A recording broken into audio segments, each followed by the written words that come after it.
my name is Laura, and I'd like to welcome you to my first combination podcast and YouTube video. So it has been quite a while since I've done a yoga whiteboard video because I've been working on Yoga Therapy at the Wall, the book that I've been putting together for quite some time now. So that, I really had to focus on that, so I stopped making videos because that can be a rather time-consuming process to film, edit, post. But I really wanted to get back, so as I'm wrapping up the book, I wanted to get back to creating videos that follow my weekly lesson plans in the yoga class that I teach, which is called Yoga Focus, where each week there is a different theme or topic that I dive deeper into. And at the beginning of each of my yoga classes, what I do is I talk for maybe about 5 minutes. I try to cap it at 5 minutes for explaining whatever the theme is for that week and what we're going to try to focus on as we go through our practice, what skill we're trying to cultivate. So I create this yoga board, and I have to admit that in the beginning when I first started creating the yoga board, it was really something that I did for myself because I teach at the end of the day and I work my regular day job as a therapist, and then by the time I get to the yoga studio, a lot of times the theme that I had created for my yoga class isn't crystal clear as it was when I wrote out my lesson plan. So I started giving myself this visual aid to just help to keep me on track when I was introducing the students to these different topics. And it has kind of rolled into something different where I will create the board, I'll put quotes on it, I'll put information, sometimes I draw diagrams, all sorts of things can end up on the board. And it becomes this really helpful visual cue. When the students come in, it's up at the front of the room so they can look at it, they can review it. It gives them an idea of what we're going to be working on even before I start to talk at the beginning of class. But what I found was that a lot of these topics that I was covering, just talking about them for 5 minutes, like a little snippet at the beginning of class for my students, I felt like I was leaving a lot of stuff out, and I wanted to have a platform where I could elaborate on these topics more completely. So of course, my YouTube videos followed after that, where I would take the board and talk for 10 or 15 minutes to go even deeper into that topic. But I know I am a huge fan of podcasts, and sometimes I can sit and watch a video, which is great, especially because I'm such a visual person. But a lot of times, if I'm at the gym or I'm walking my dog, I can't watch something, and I love to listen to podcasts. So I thought it would be a great addition to what I'm offering to take the videos that we do for the yoga board and put them into podcast format as well, because a lot of them you don't necessarily have to see the board. And of course the board is always posted on Instagram, so you can go on Instagram to see the board if you're just listening to the podcast. But I think if you're somebody who's looking for inspiration and different theme ideas, oh, Redford thinks it's playtime. He's wondering why I'm sitting on the floor of the kitchen, so now my dog has come over to investigate. So that's really what's led me to creating this combination of videos talking about the yoga whiteboard and a podcast format, so that no matter what you're doing, if you want to keep on top of these different forms of inspiration, that you can go to either the Yoga Focus podcast or onto my YouTube channel.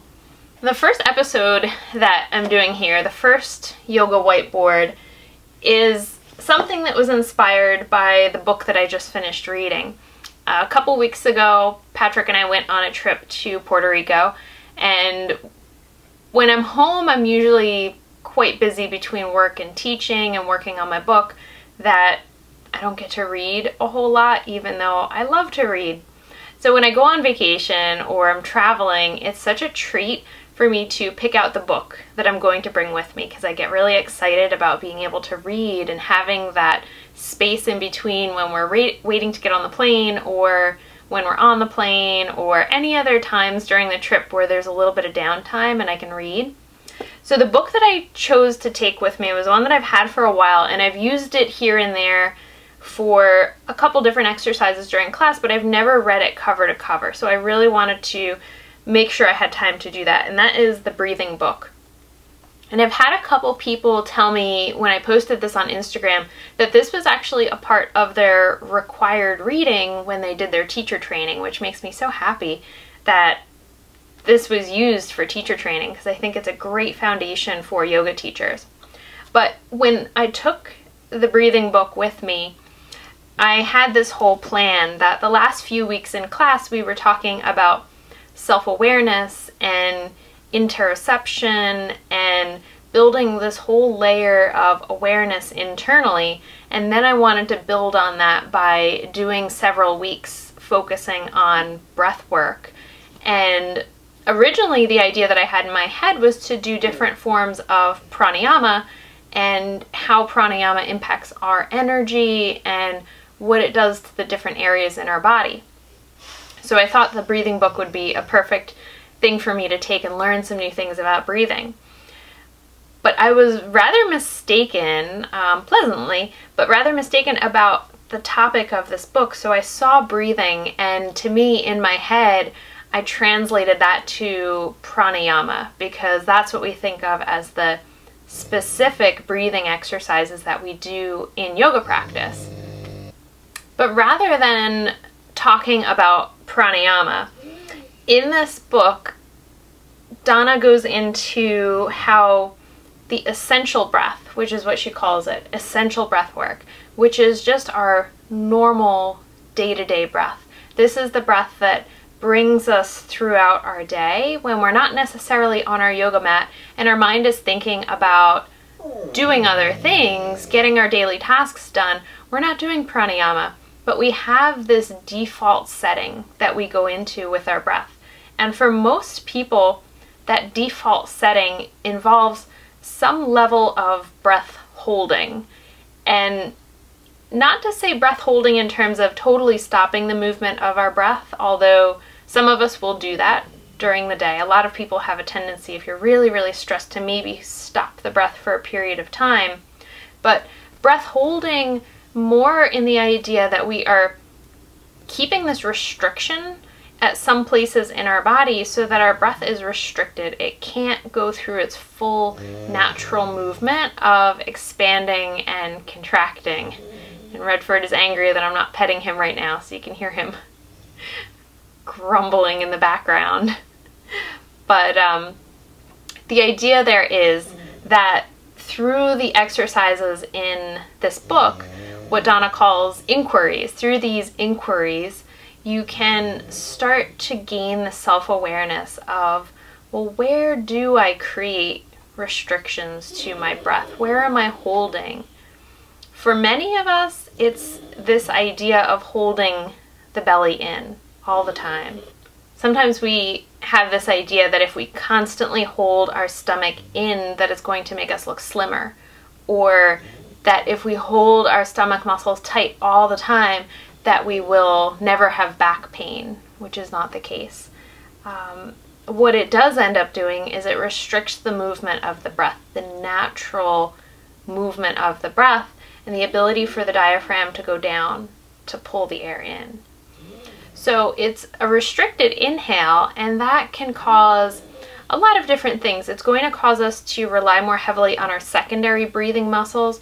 So if you have chronic neck tightness, those upper traps that everybody seems to hold tension in, or the front of the neck muscles, the sternocleidomastoids, those are secondary breathing muscles. They're not made to do the bulk of the work when we're breathing. But when we restrict the lower movement of the rib cage, the diaphragm, the belly, where we are supposed to get movement when we breathe, then we force the body to rely on those secondary breathing muscles. And they're smaller, they're not as powerful, so they will get overworked and they will respond to that by holding tension. So something to think about if you have chronic neck pain and shoulder pain that maybe hasn't come from a specific injury. That's a whole separate thing. But if you just have chronic tension in your neck and your shoulders and you can't quite figure out why, you've tried to fix your posture, you're thinking about your body mechanics, but you still have that tension there, it might be related to the way that you're breathing instead of something that you're doing during the day. So that's one of the major things that she talks about in the book, is trying to break that. Really, it's a cultural habit that we've been taught that we need to always hold our belly in. And that can be a very hard thing to break that habit, but through the inquiries in the book, working on freeing the belly, and there's some different positions that you do those inquiries in to start to allow yourself freedom of movement in those spaces. But for me, it was such a different way of looking at the breath, because usually in yoga we're going through this process of trying to expand the breath with a rather strong degree of effort behind it. I feel like we're kind of pushing the breath, almost forcing it to happen. Especially when we're doing pranayama, there's a fair amount of effort when we're doing things like Kapalabhati or breath of fire, or even the Ujjayi breath, that normal breath that we use when we're doing yoga asana, that ocean sounding breath. There's a force behind it and it has a warming quality. So it's not the same as that essential breath, that natural breath that we use throughout the rest of the day. And in the book, Donna explains that doing pranayama is great. You can use pranayama as a way to strengthen muscles, build awareness, to shift your energy, which are all really useful things to us. But it doesn't always translate to a healthier, more effective, natural breath pattern throughout the rest of the day. You might be somebody who comes onto your yoga mat, and when you're doing your yoga practice, you are super aware of your breath and you're doing this beautiful Ujjayi breath and it's really working well for you. But then as soon as you step off of your yoga mat, you go back into those breath holding patterns of keeping your belly in, not moving your rib cage, using lots of upward effort into the neck and the shoulders. And I'll tell you something that I've noticed about myself, even with about 15 years now that I've been practicing yoga. What I'll do is during the day, especially if I'm at work, and things get a little bit hectic sometimes, and then I'll have that thought, I'll have that moment of self-awareness where I go, okay, I'm getting a little bit tightly wound right now, and I can feel that tension in my body. Take a deep breath. You need to relax. So I'll go like this. I'll inhale right up into my chest, my shoulders go up. I'm exaggerating it, but that's the internal effort that I can feel when I force myself to take a deep breath in that moment of feeling stressed. And I've labeled that my stress breath because I'm kind of trying to appease my inner critic of, okay, relax, take a deep breath, and then I go for it, and it's all upward effort into the shoulders and the neck. And I can say for sure that when I have a day where I'm feeling a little bit more stress or it's been challenging, I do tend to have neck and shoulder tension. So I definitely think that for me, that's a part of my breath pattern that I need to focus on, creating a better essential breath pattern instead of just working on pranayama as I typically had done when I was on my yoga mat. But a lot of people might notice that pattern in themselves, that when we inhale, there's this upward movement of energy rather than a downward movement of energy. When you think about the way that the diaphragm moves, and it can be helpful to look at pictures or even a moving diagram of what the diaphragm does. When you're breathing, when you inhale, the diaphragm pulls down and flattens out, and that creates a vacuum to pull the air in. So there's actually a downward movement on our inhale, even though we always use that for upward movement of the arms and things like that. Energetically, it is an upward movement, but physically, there's a downward movement. And that downward movement is essential to pull the breath in. So think about some of those patterns. checking in with yourself throughout the day can be really helpful.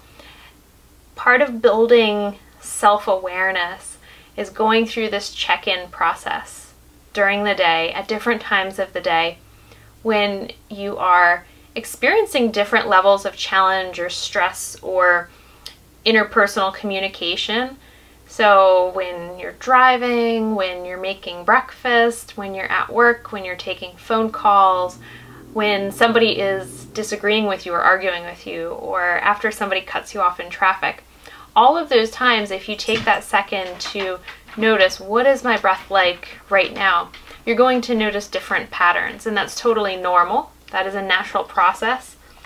Building that habit of checking in with the breath is going to start to build this level of awareness of yourself, of when I'm relaxed and I'm home, my breath pattern tends to be like this. As soon as I am stressed or challenged, my breath pattern changes to be more like this. And then once you know what your pattern is, then we can go back and start to try to make some changes to it. But watching for that compensation pattern like I have, where when I force myself into taking that deep breath, it ends up being a slightly more dysfunctional breath pattern where I'm just scrunching up my neck and my shoulders rather than allowing myself to move into that essential breath. But I feel like reading this book has been so helpful for me just to give myself a different direction to move in instead of just using pranayama as my primary tool.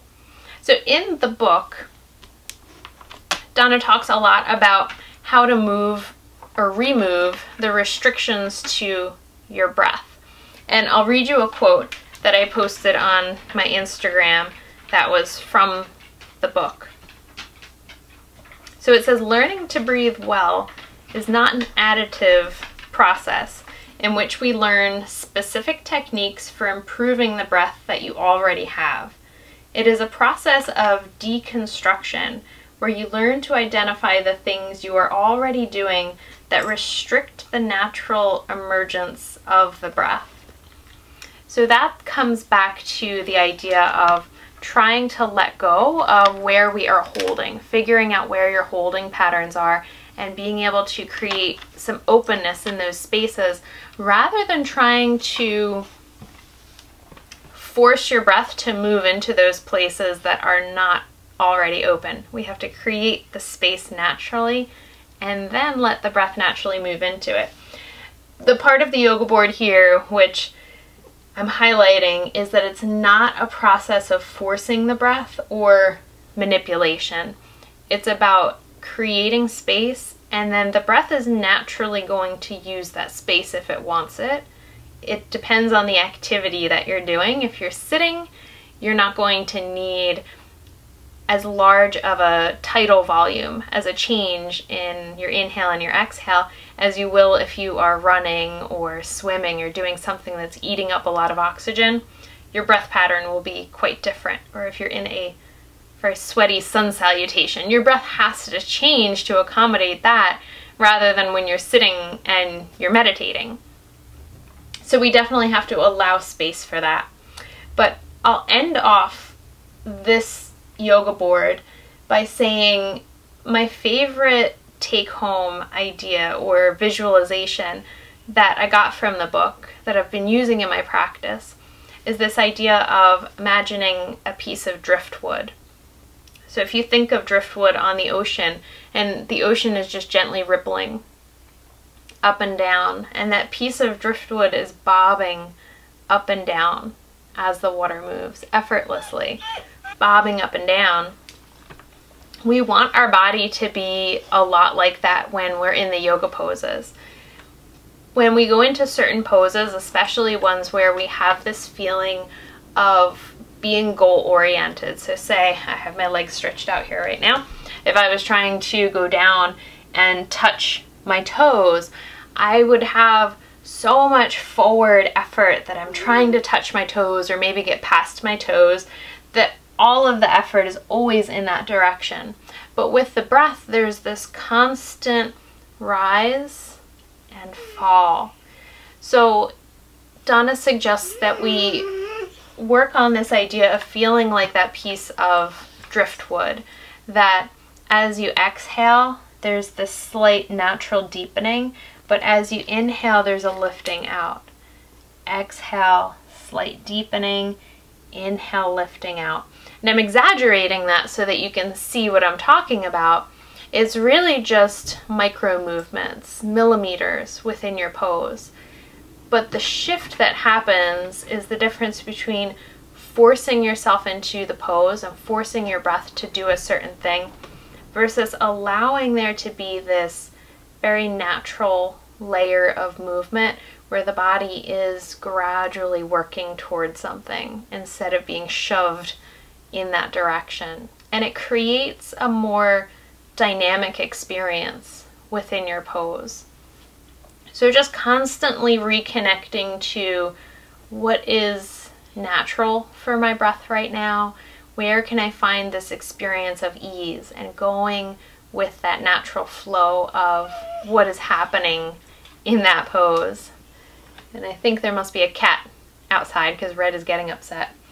So I'll end on that, and over the next couple of weeks I'll be putting together some more yoga whiteboards and some more videos, and then transferring that into podcast format for the Yoga Focus podcast, so that no matter what you're doing, you can stay on top of the theme and the practice that we're working on for that week. So thank you so much for watching or listening.